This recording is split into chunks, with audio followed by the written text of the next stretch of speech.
Wow, how I survived my third floor studio. It's about here is a fan. I have a fan blowing on me. It's about 32, between 32 and 35 degrees for the last, I don't know, week. It's been quite warm. How I survive in the studio. I think that's about 90 to 95 Fahrenheit. Anyway, there are some ruminations, some thoughts, and I like to escalate my position in the way I think about stuff as well. Escalate in the sense that I push my way of thinking within, I suppose, what you might have understood to be my world view. We present ourselves, and within our presentations, if you read somebody's literature or the art, or if you listen to someone in their videos, they're basically representing themselves and their world view. And a worldview isn't just an intellectual position per se. It's not just something that you think, but it's who you are, how you are. And I'm representing Fission Man. This is my black and red, the dreaded red. It used to be, where's my, yeah, I used to have my dreaded red. It is now the Fission Man. We are in the grips of we're in the age of fission by design. I'm convinced by design, and Fission Man rules. So I'm noodling, thinking, and reflecting on certain topics, but more importantly, the transmission that I feel from people that tell me stuff, because that's what it is. When you're on a YouTube situation or in any kind of communication on a communication device, whether it's a book or a film or any other form, words, images, they fundamentally communicate. And I take in what I find to be of most interest and value isn't necessarily the words that give me information or facts or even truth. You know how I feel about truth. I much prefer honesty to truth, but be that as it may, people communicate to me. And what is it that I perceive within this sense, this ability to communicate? What is it that feeds me? Feed me. What film was that from? The plant that, yeah, I think people have, I wish I could remember. Anyway, what feeds me is within this phenomenon of being able to communicate with each other, there are subtleties, even intricacies, that I find to be very important to me to take someone seriously. So, for example, if I listen to a presenter like U.G. Krishnamurti or Alan Watts, these are people on the esoteric side of things. They deal with topics that invoke somewhat more ethereal topics, as opposed to on YouTube, everybody's listening to, let's say, Alex Jones or Gerald Salente, or let's say if you're following financial news, you have go-to people that inspire you, Rickards or whoever that might be. You have then more maybe on the religious side of things, again, people that are dedicated towards propagating a religious idea based on Christianity or Hinduism or Muslim or Jewish or whatever that might be. These are all worldviews that are transmitted within a communication that ultimately have very little value to me. And I'm saying the information part of it, when somebody is spouting stuff at me without an element that is very essential for me. I'm saying this is for me, where I find myself, where I feel attracted to someone because they have bridged this gap of, I suppose it's kind of convincing me of their veracity, of their nature, their true nature in some way. And I say this very consciously from the point of view that what it is that is communicated isn't fact and information, but more importantly, intent. Intent is part of it. I've always said that intent is everything. If you can determine intent behind the words, and if they match, that's fabulous. If you can match an intent, so somebody could be creating subterfuge and mucking and muddying the waters because they say one thing which appears to be true, but their intent is not wholesome. This is something that we understand when we get to the level of feeling. What is that feeling of connected to a message or a thought, an idea, an emotion, whatever that is? I'm getting to it. I'm getting to it. So here's when I'm thinking about this, and I've been from even a purely entertainment point of view, I've listened to people. Like I said, like for example, Terence McKenna talking about his vision of the cosmos and the universe as plants having a place in our ability to transition into an understanding, to encompass the cosmos in a more deeper way.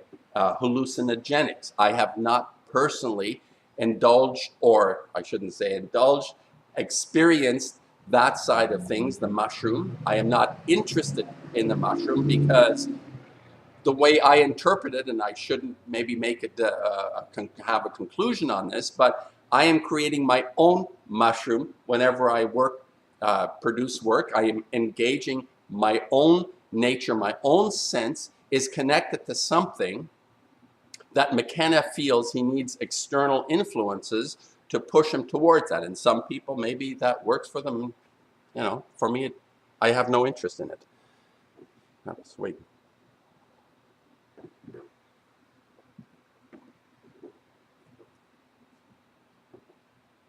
So when I reflect, when I think about what people are telling me, and I was just listening to quite an interesting dissertation, again, by this fellow called Mr. Cat-Eye, who was addressing the entire idea of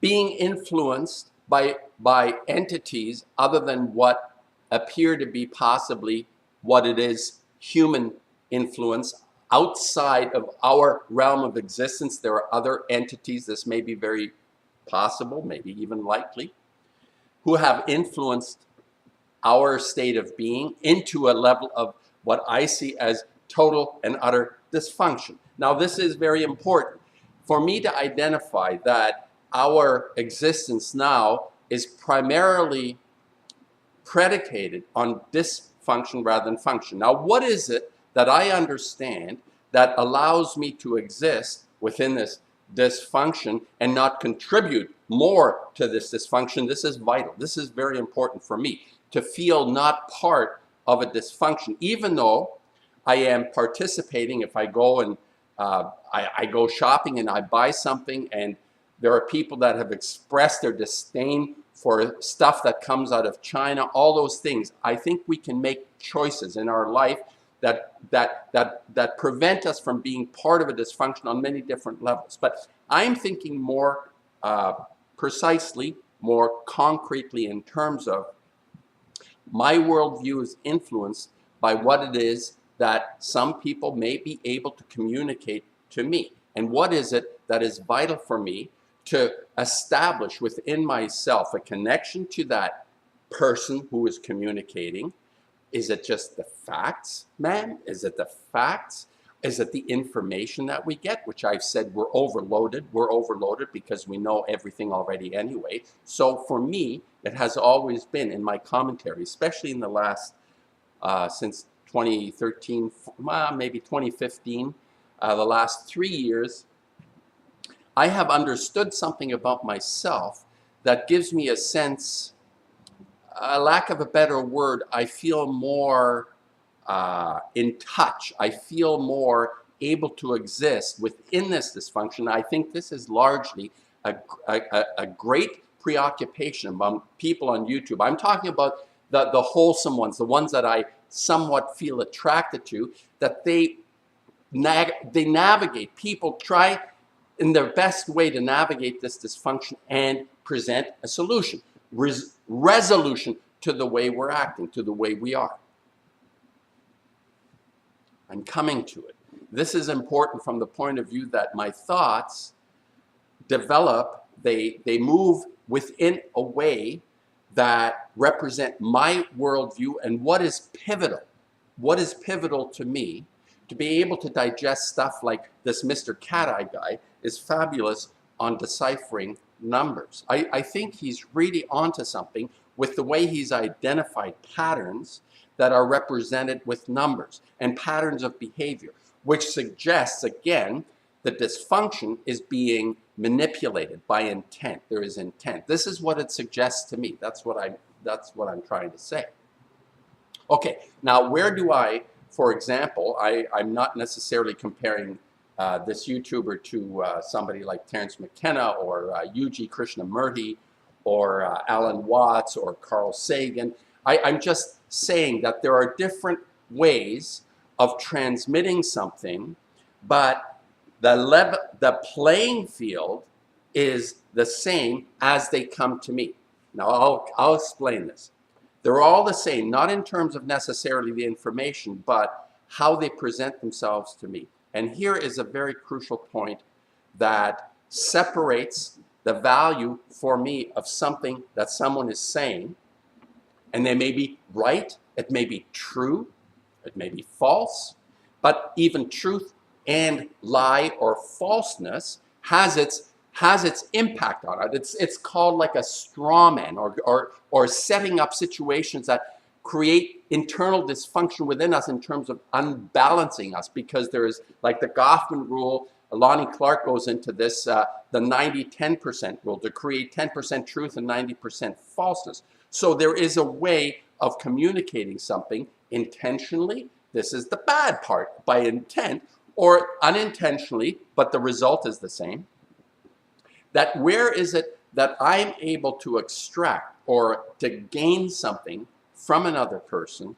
What is the crucial aspect within what comes towards me?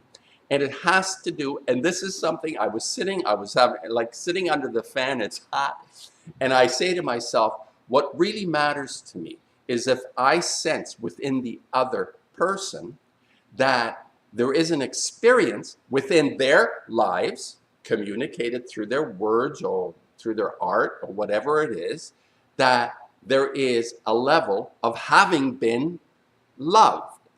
Now, I've hesitated to invoke this concept of love. I talk about caring, that our nature is actually to care. Unless we're psychopathic, we actually within us all, we have a sympathy. We have lapses and stuff, but the normal, ordinary human being has within them an aspect connected, as I say, to conscience and this caring quality that we have. We can choose to care. We can decide, yes, this matters, and I'm going to try and help whichever way I can. This is like if you see somebody that's in trouble, and what you do is you try to help. So this is a caring thing. Now, for me though, in terms of what I find quite fascinating is how I'm very quickly able to dismiss someone's communication if I don't have the sense that they have experienced this higher self through some love, meaning that there is a lovelessness in the message. Let's say they're very forceful and strong and telling the truth and this and that and all of these things. This does not evoke within me a sense that they have experienced that which is important to all of us, which is having been loved. And that ability to transmit this sense, how do you communicate this? This is what I say is really a fundamental problem in what is understood to be contemporary art, which has ended up being loveless. Now, you could easily dismiss this notion that within any communication of value to you and me, you might just say, well, who gives a crap about whether or not somebody's been loved if they tell me the truth, or if they give me the facts as they actually apply to our existence in some way, practically. I don't give a shit whether they're psychopaths or enlightened beings. It's the biggest difference in the world, that if the communication between us does not contain this element, whatever information comes out will be dysfunctional. Or let's say whatever it is that we apply out of this information will become dysfunctional. That's what I say. So you may be sitting on the Holy Grail, but who gives a hoot? It doesn't matter. That's what I'm saying. Again, this is part of my worldview. This is how I approach and look at something in my own life, that, like I said, I've said that I prefer honesty to truth, because within that experience, we have a greater impact on each other. Now, here's the transitional part of it. Like, I've also understood that, and I've had direct experience with this within people and within myself, that the part of us that is not loved needs to be nurtured and developed through our own actions. I think that we can overcome. There are things in my own life that I've understood and I overcame because I made conscious decisions. I could have become a nasty. However, my conscience prevented me to find my connection to this, what I understand to be this mystery, which is phenomenal, which is incredibly a gift. A gift. You sit in the morning. I have the opportunity to sit and have a coffee and just take in the birds, the song, the trees, the colors, the amazing complexity around me. This is so phenomenal. This is the fundamental notion of love in something outside of me that is giving to me. And even if we have been abused, and some people I know that I really am attracted to and appreciate and listen to, who have been terribly abused, have been able to overcome their own personal circumstances to be able to transmit something that is connected to this love center. So it's a decision. Somebody that grows up in what appears to be let's say in a Western concept, the child is nurtured and given all the attention it needs and sent to school and provided for on every level, and everything is hunky-dory, and they turn out to be a psychotic corporate president or something, right? And somebody who is abused and as a child, even molested sexually, all this stuff, and this person ends up being the most loving, caring person. So you see, it's like a very personal response to a situation, although I would say that I'd rather have the nurturing side and be allowed to make my decision not to be abused as a child. I'm saying there are aberrations in the way we think about what ends up being a person that exhibits this quality that I'm talking about. Okay, I'm going to wrap it up here. The idea that I'm noodling on and I'm understanding within myself, that I'm listening to people that are presenting stuff to me, that they're of no significance unless I have this connection to the message coming out of this area. Somewhere, for lack of a better word, I cannot invoke another word because it's so overused, the idea of the love principle, something that connects us. And I think ultimately, I'll give a definition of the love principle. That is, it connects us to the unknown, that is everything of giving. This is the love principle. I can't conceive of this in any other way. It's nothing that you can plot on a graph or even in any kind of religious notation to have like some kind of reference to this in a religious way. It doesn't work. It comes through a very personal, immediate interaction.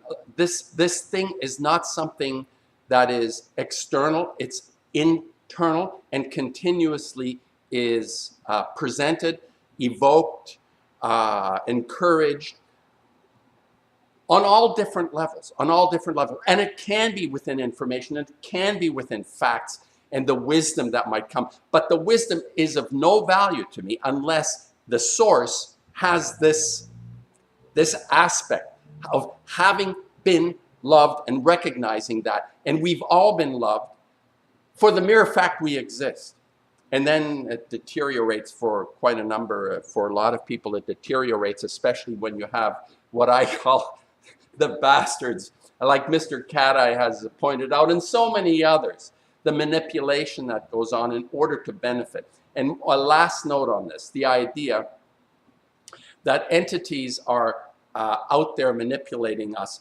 Bloody right they are. The bastards are out there doing their mucky-muck. And what I understand, what the difference between myself and people that look at this as an external aspect, the difference that I feel is, in order for us to be able to make a difference, in order to stop the pattern of this dysfunction, it fundamentally rests on each one of us to become more giving within this concept of being loving, which is why conscience is a huge aspect of this, and caring represents this part. And people have said, yeah, caring, not caring, what does it matter?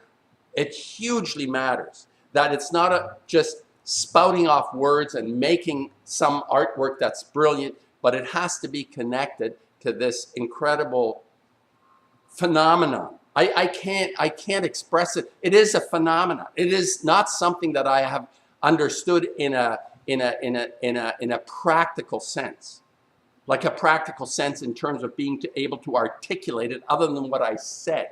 It's this ability to connect to something that you personally understand to be giving to you. And you have this in relationships. I mean, people give to each other. The relationships last because people give to each other. They break up when people stop giving, stop being generous, or have whatever it is that their hang-ups are, and they don't want to deal with it. And then it breaks apart, and it stops working. So I'm not sure if this helps, in the sense that, again, it's like words. I'm saying words. I'm just trying to alert and redirect this. At present time, I think there's so much going on. There is, in fact, we're in a shift. We're in a dramatic shift because Fission Man is ruling the roost. We're in a major shift, and we all know this. So do we get through this, and how do we get through this? And this is basically the commentary that I provide, a context. The work that I produce as an artist creates a context for the time that we're in, not what we're going to be in the future. To some extent, I rely on my extended family in the past to fill this out, but the context I want to create is to communicate a confidence about being able to have an effect. And primarily that's for ourselves in our immediate surrounding, which will translate. It will make the bastards incapable of functioning in our world. Our story needs to be told.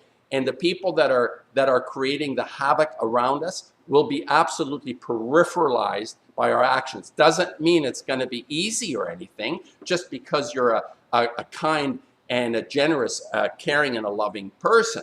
But that's the beginning of it. And if you can't communicate this in your words, in your actions, then you're of no value to me.